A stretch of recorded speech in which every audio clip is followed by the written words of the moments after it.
We turn now to conscious uncoupling. Actress Gwyneth Paltrow bringing the term into the spotlight, using it to describe her split with husband Chris Martin. ABC's Nick Watt has a look at what the phrase really means.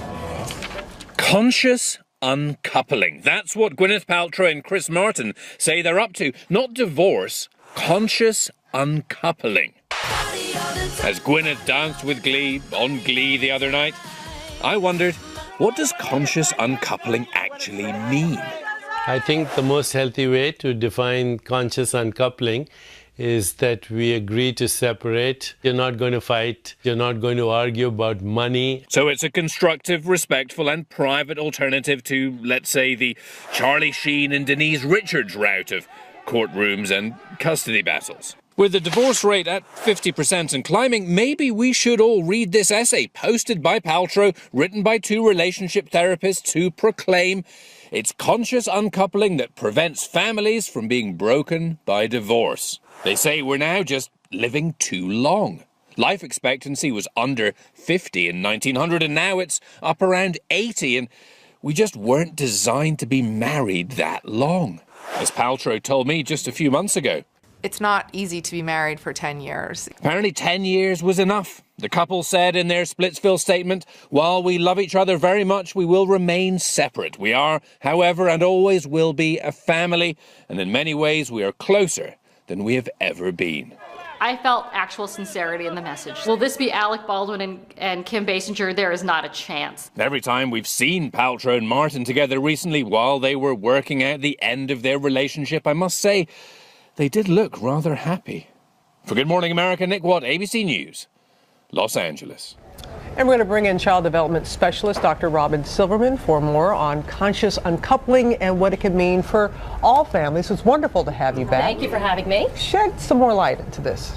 So conscious uncoupling is a positive term used for divorce that's amicable and responsible and blame-free. And Gwyneth and Chris, you could tell they put a lot of thought into this. That's right. That's right. I think that the idea of divorce is so laden with baggage, and especially when it's coupled with Hollywood. We think of fly-by-night marriages, breakups that happen on a moment's notice.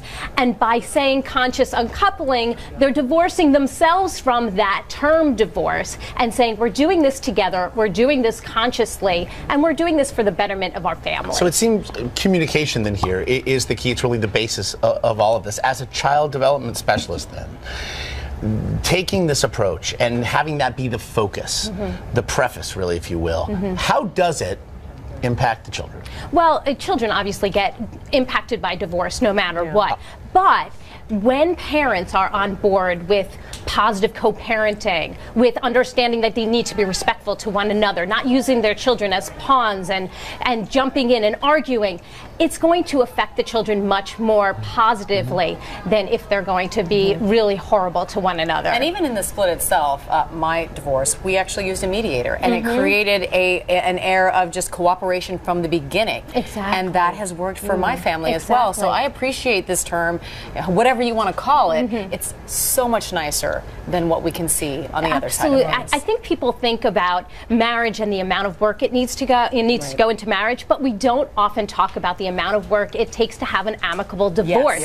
And we need to be very conscious of that, especially when there's children involved. It's really about giving children the opportunity to model love, to model You've said that before. I love that idea. And I just want to ask, if you're not in the most friendly place, is it possible to get to this conscious uncoupling place? Can you sort of restart?